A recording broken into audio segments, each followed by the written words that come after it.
Bienvenue dans We Haïti Capable, l'émission qui fait entendre les voix de celles et ceux qui bâtissent, transforment et surtout inspirent Haïti.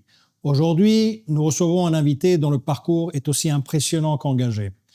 Diplomate chevronné, M. André-François Giroux a représenté le Canada aux 4 coins du monde, aux Nations Unies à New York, à Paris, à Copenhague, à Sydney et aujourd'hui en Haïti.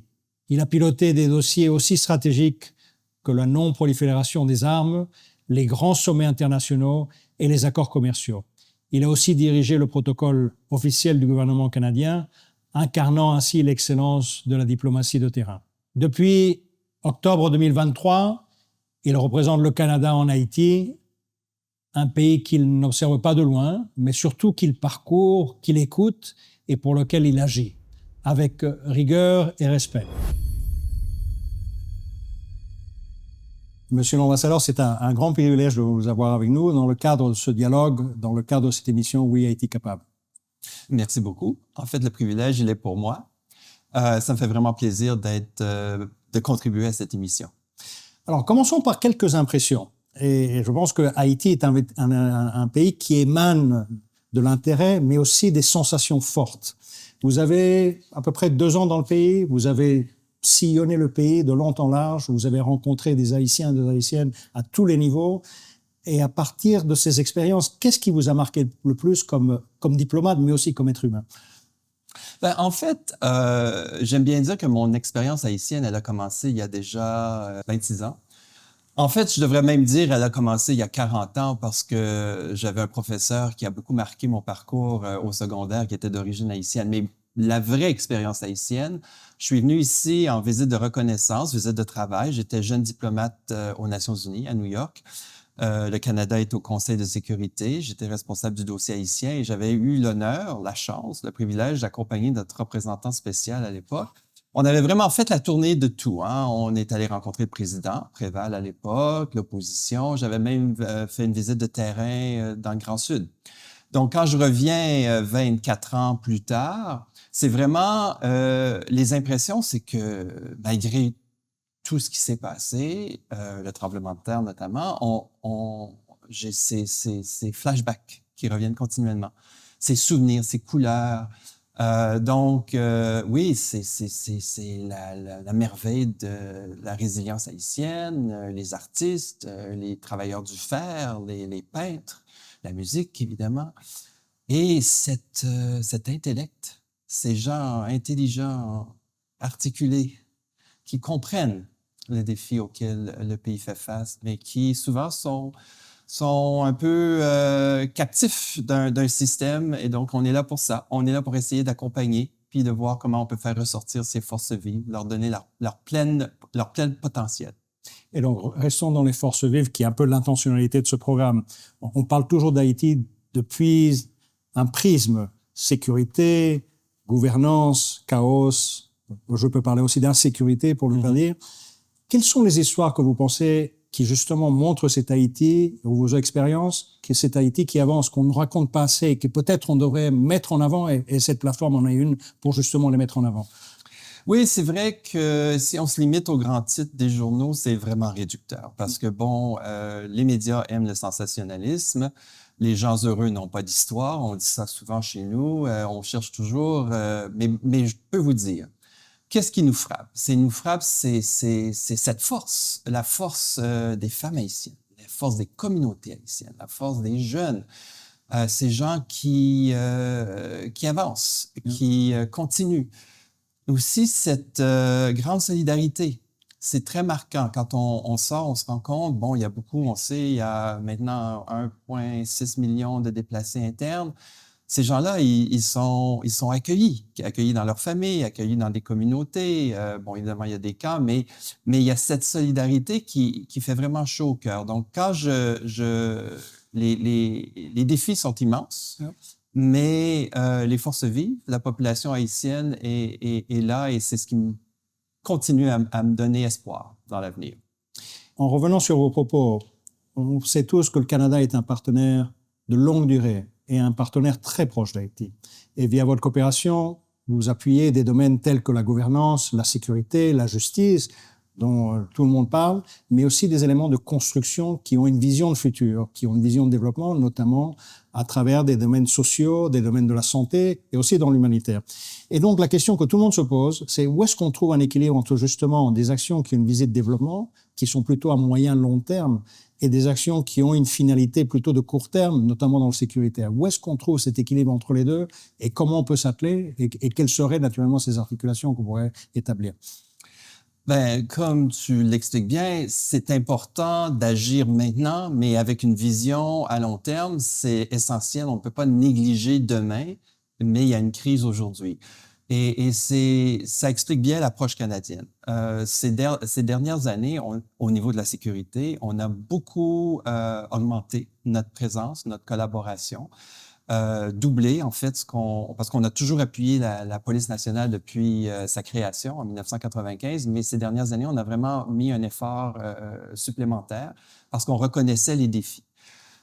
Mais notre contribution à la police, oui, elle est significative au niveau de l'équipement, au niveau de l'entraînement, au niveau de l'appui technique, mais quand on parle de training, par exemple, on travaille avec l'académie pour former les cadres de demain, parce que c'est important de penser à la police de demain. On est aussi contributeur important au niveau de la mission multinationale. Donc, toutes nos actions sont vraiment, oui, aujourd'hui, mais préparons demain. C'est pourquoi aujourd'hui, on met beaucoup d'emphase sur la lutte à la corruption et l'impunité. L'insécurité qu'on vit aujourd'hui, de notre point de vue, c'est la conséquence de cette impunité qui sévit en Haïti depuis trop longtemps. Et donc, le Canada investit, supporte, appuie l'ULCC, le BAF, mais aussi, on était là pour encourager le gouvernement à aller de l'avant avec la création des pôles spécialisés contre les crimes de masse et les crimes financiers. On croit que c'est vraiment important, mais ces pôles, ils vont commencer à contribuer, mais ils sont là pour plusieurs années à venir parce que c'est comme ça qu'on va réussir à faire avancer Haïti en ayant vraiment, en ajoutant cette gouvernance importante. Et évidemment, on ne peut pas négliger les jeunes, les femmes. Donc, nos programmes en santé, en éducation, ils sont vraiment articulés autour des besoins des femmes, les sages-femmes, les enfants, la nutrition, les cantines scolaires. On réussit tous les jours à nourrir 100 000 élèves à travers Haïti avec des produits locaux. Donc, il faut, comme tu expliquais bien, il faut savoir peser, articuler entre l'urgence et demain. On vous connaît comme un ambassadeur présent, engagé, qui se retrousse les manches. Et sur la base un peu des activités menées par la coopération canadienne, y a-t-il des initiatives qui vous tiennent à cœur, dont vous avez une certaine fierté, qui résonnent chez vous? Est-ce qu'il y en aurait quelques-unes que vous ne voudriez pas partager avec notre public? Oui, ben merci pour la question. C'est évidemment, on a des grands programmes qui s'étalent sur plusieurs années, mais on a aussi un programme qu'on appelle le Fonds canadien pour les initiatives locales. C'est pas aussi important en volume, mais c'est important au niveau de l'impact. Donc, on peut choisir à chaque année des petites organisations 100% haïtiennes pour faire des projets qui ont petite échelle, mais grand impact. Yeah. Donc, pour vous donner des exemples, récemment, on a construit un puits au Cap-Rouge et on a aussi incorporé, c'était une région qui avait des problèmes d'irrigation, des problèmes d'eau, on a ici incorporé la plantation d'arbres pour justement contribuer à alimenter la nappe phréatique. Les projets qui s'en viennent dans le collimateur, coopératives pour les pêcheurs à l'île de la Gonâle. On a aussi des projets pour l'entraînement, la formation des femmes monoparentales, des jeunes mères monoparentales, de façon à ce qu'elles puissent développer un avenir. Et ça, c'est dans le secteur de Jacmel. Donc, ce sont des initiatives qui ont de l'importance parce qu'elles sont très locales, elles sont à travers le pays, elles ne sont pas limitées sur Port-au-Prince. On fait vraiment un effort de distribuer à travers le pays. Et ça nous donne beaucoup d'espoir pour l'avenir.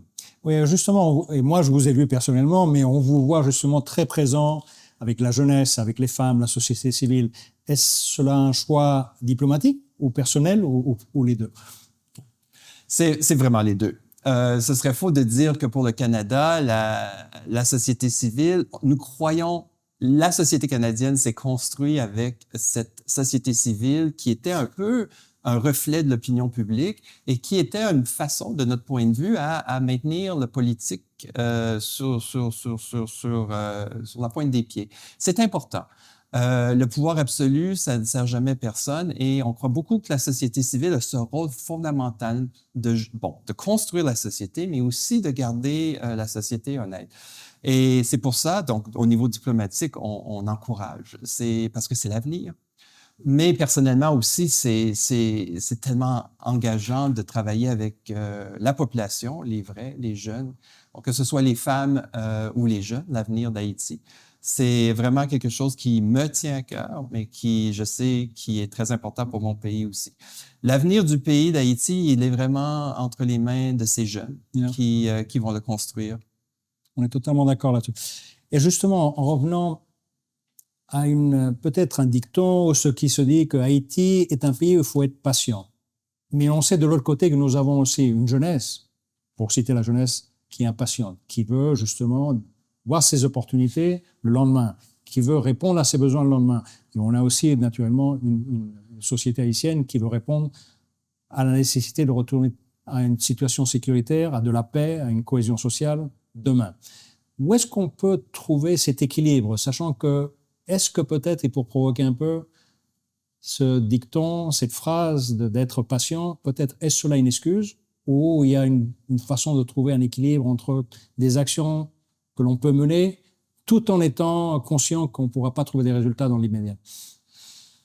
La patience, je la vois comme une forme de respect parce qu'il faut quand même prendre le temps d'écouter, de comprendre, de s'ajuster à l'environnement local. Donc, la patience, de cette façon, de notre point de vue, c'est aussi un respect envers la population, de bien prendre le temps de comprendre, d'écouter. Mais quand la patience devient une excuse pour ne rien faire, c'est là que c'est problématique. Donc, il ne faut jamais que ça devienne une excuse pour l'inaction. Et il y a un moment où, malgré l'écoute, malgré la compréhension, on n'aura jamais une compréhension à 100% de la réalité, on n'aura jamais tous les faits. Donc, il faut savoir aussi agir et aller de l'avant. Donc, mais là où nous, le Canada, on aime bien intervenir, c'est sur rendre des comptes. Parce que ce qui compte au final, c'est les résultats. Et là-dessus, on est intraitable. Vous le savez, comme partenaire, on est rigoureux parce que c'est pour nous, ça fait partie des valeurs fondamentales. On veut s'assurer que les investissements qu'on fait portent fruit. Et quand je parle porte-fruit, c'est qu'ils bénéficient fondamentalement au final à la population haïtienne. On vous connaît aussi comme une personne très engagée dans le domaine de l'art, notamment dans la littérature, dans la peinture, n'en citant que quelques-uns, dans un pays où on regorge de talents.